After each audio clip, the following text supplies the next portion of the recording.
I'm Bartees Strange. I'm from Baltimore, Maryland. Right now I'm in Queens, New York. We just played at Forest Hills, which was very cool.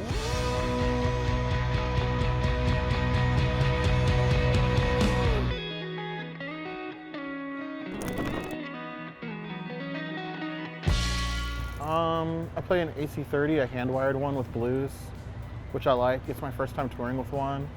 I always played a lot of Fender stuff, and it was like, you play Fender stuff, then you hear like something with high mids, and you're like, oh wow, my amp can't do that, so I switched over, classic vibe.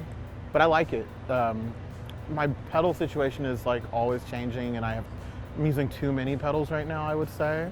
Every time I post my board, I'm like, I'm not using all these pedals, but I do love all of them. My main drive sound is like the Walrus 385, that projector kind of drive, which I think I'm overusing. And then I have a VOX Box of Rock, which I should be using more, which is my main drive sound. I feel like the 385 is more of like a special thing, but if you're hitting it all the time, it can be a little too grindy. So I'm excited to dive more into the VOX one. But other than that, I use a lot of modulation and a lot of different types of reverbs. Got the Space Force one from Matthews Effects, the Ventress from Source Audio.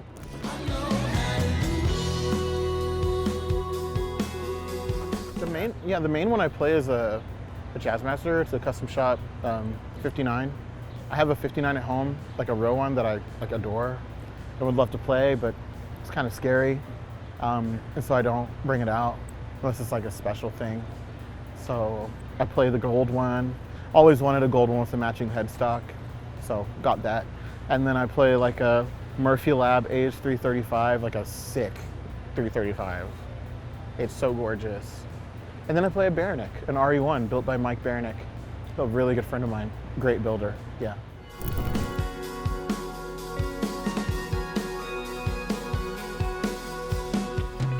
Yeah, it's funny, I don't use it much in the studio. Because in the studio, I'm a small amp guy. Like, vibro champs, Princeton's the biggest thing I'll use in the studio. I'm mostly working in like, small places. And even when I'm in big rooms, I'm like, the Valco sounds better. Or like the small little Ampeg sounds better. I can crank it, and I like to not use pedals on the drive sound unless there's like a very particular drive I want. Otherwise, I want to crank amps and just make it nasty. That's fun. That's like why you play guitar, to make it loud. And I feel like I can do that more with small amps. In the band though, I chose the AC30 because honestly, because I went on tour with Car Seat Headrest, and Ethan, their guitarist, played 2 hand-wired AC15s in stereo, and it was the greatest guitar sound I'd ever heard. And I was like talking to their front of house, John McCabe, and I was like, dude, I don't know how you're making this guitar sound like this. I've never heard anything that sounds that good. He was like, the hand-wired 15, it just does it. And so Dan got one, and I heard him, and I was like, dang, I want one.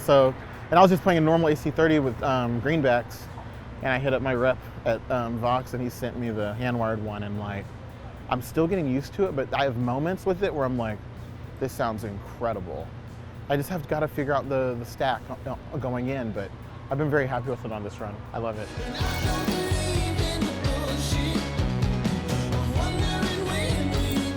The custom, I kind of miss sometimes, because like, it's like, the hand-wired thing gives you like all the bottom and all the top. The custom gives you all the middle. It's, and so you find yourself being like, which, you just gotta lock in with one and choose guitars. And that's what I've been doing. It's like, I like what I have now because I feel like I fit really well around Dan.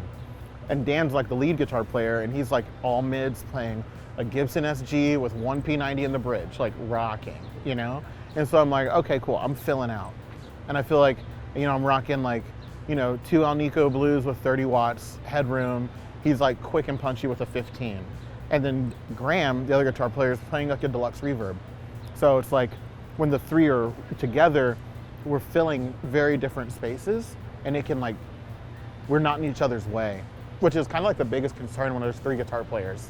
You just want to get out of each other's way. So I never have to really think too much about it. I'm like, If I want to be big, I'll play the AC30. Or I'll play the 335. But if I'm just like rhythm and chugging along, you know, boom, boom, boom, Jazzmaster, AC30, headroom, box of rock, a little bit of reverb, and just support, you know, like just push. This is the first year that I've been like, okay, I think I'm down for the Vox thing. I'm kind of locking in. So that's changed the guitars I want to play. And I'm pretty, I mean, I like the freaking Jazzmasters because I play the rhythm circuit like the whole set.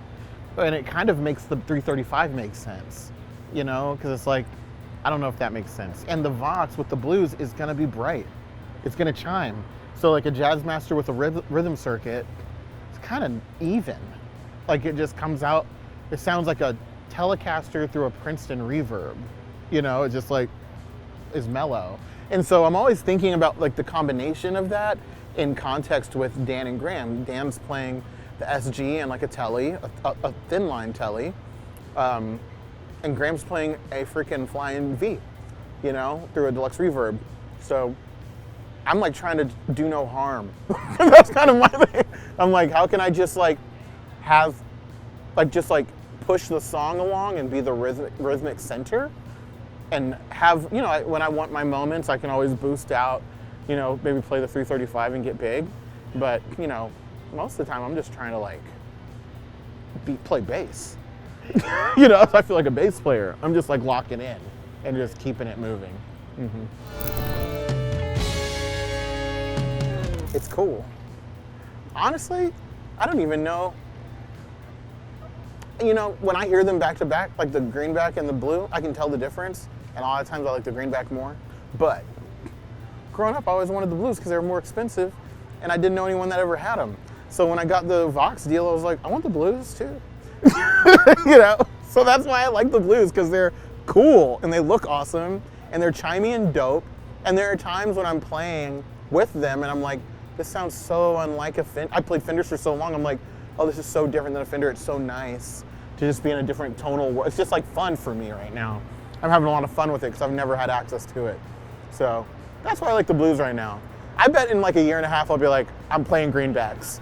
You know, like it makes sense. But right now I'm like, this is chill. I'm the opener. Like, I'll play blues. Like, let's have a good time, you know? I'm having a good time, yeah. And it's like the Vox sound. And when you listen to like, you know, I'm a Radiohead, I mean, I think they switched to the greenbacks, but I can hear it, you know, it's in the studio recordings for sure. And, you know, that's the Vox sound. If you're gonna play Vox and you can play with the blues, it's kind of fun. Also, if you have a mid-forward guitar, you can get some crazy stuff. Like the 335 through it, cranked, is like unbeatable. It's like a Daniel Lanois situation, you know? It's great. Les Paul Vox, the Gibson Voxing is perfect, you know?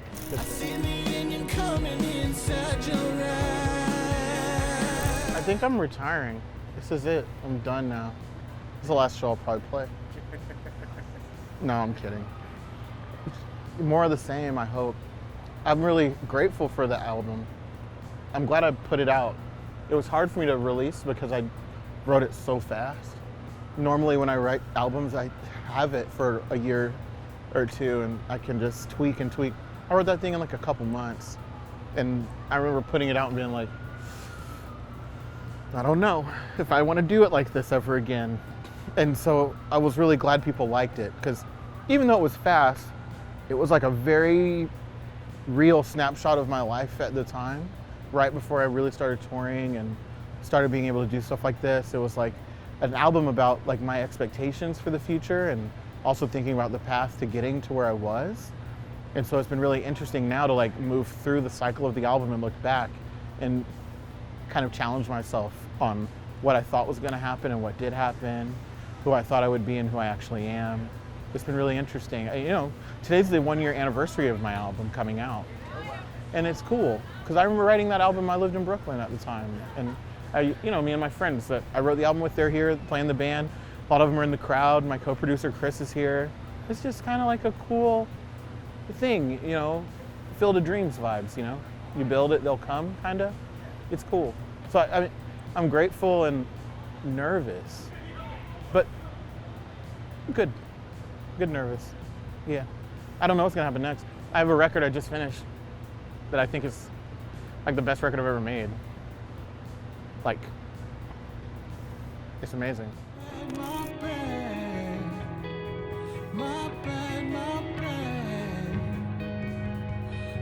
Well, the songwriting, like on the subject of like having a lot of different sounds, that's always fast. Like I'm just writing. I'm not thinking about like, oh, how do I make this like do like a pop thing, or how do I do a rap thing? I'm just doing stuff that feel natural to the song, you know? I think my references and my bass lines are just a little different than some people, but I'm learning honestly increasingly more and more that really not that different.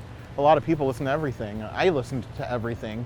You know, this lineup is a great example of that. There's people here that love Clairo, Boy Genius, Dijon, and myself, and definitely also like Beyonce, definitely love Megan Thee Stallion.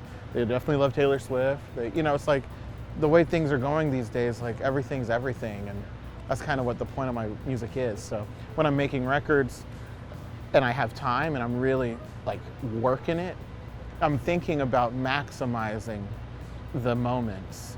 Like if I am gonna move into like a heavy thing, now I'm like, how do I make it heavier? Like making the contrast more and more stark. That I feel like that's kind of like the thing I try to get better at with every record. It's like shocking. How do I like shock people and draw them into like the world I want to exist?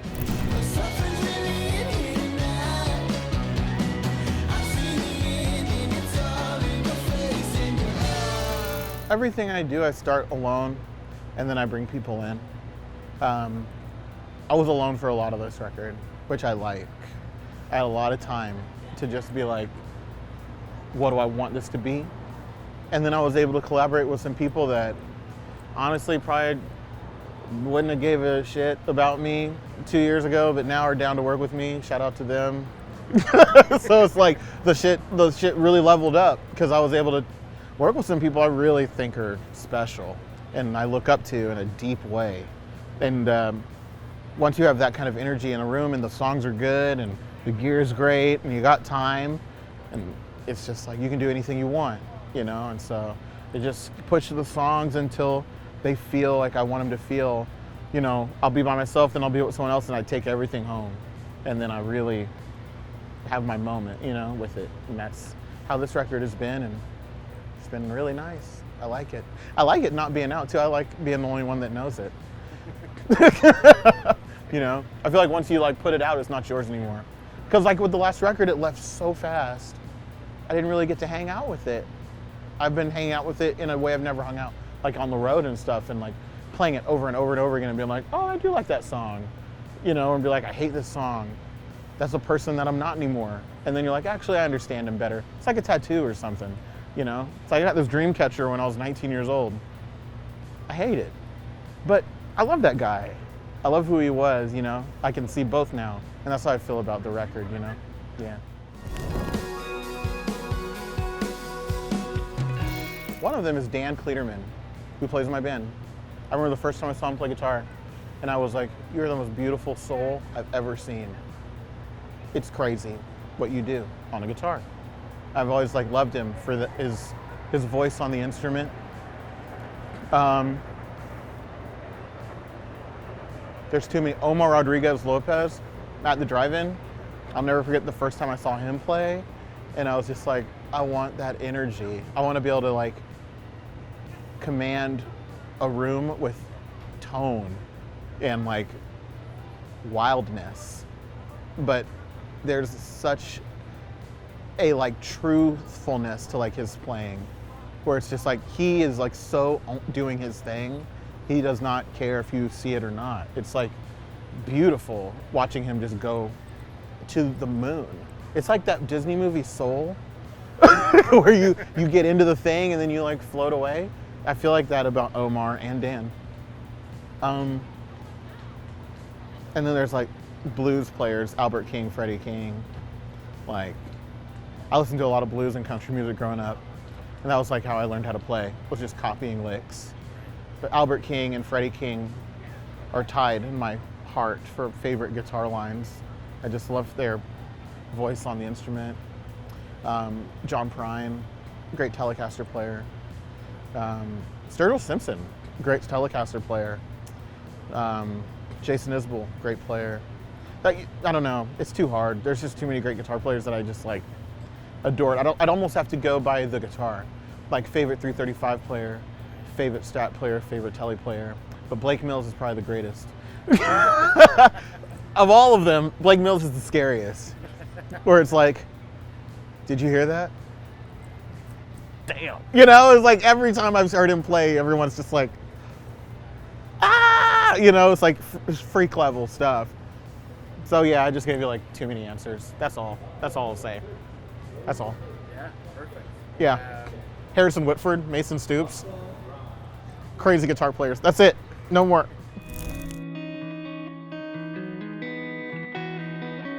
People. That's why I decided to live in Baltimore. I like kind of hated. I was living in New York. I love New York. I lived in DC. I love DC. But I was kind of sick of living with people that thought they were special.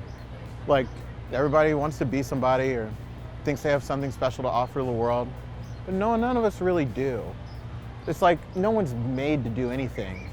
And I didn't like living with people who thought they were born to be artists or born, you know, it's like I know janitors that can out-sing me, you know. I know people at church that play the hell out of a guitar. But they, you know, they go to work every day. And so I wanted to live with people that went to work every day.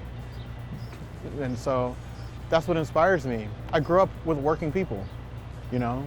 My grandparents are tobacco farmers, sharecroppers, you know, sister rode horses, you know, bucked broncos. I grew up in the country in western Oklahoma, painted fences. My dad was in the military, my mom's an artist, but you know, she's a catastrophic adjuster now. She works for FEMA. You know, it's like, I like people that work. And I approach music like a carpenter. You know, it's like I go to work, I make the thing, I move on to the next thing, you know? And so I wanted to live with people that embodied that, because anytime I was in LA or New York, I just felt like everyone thought they were like special, and I was like, none of us are. So, yeah.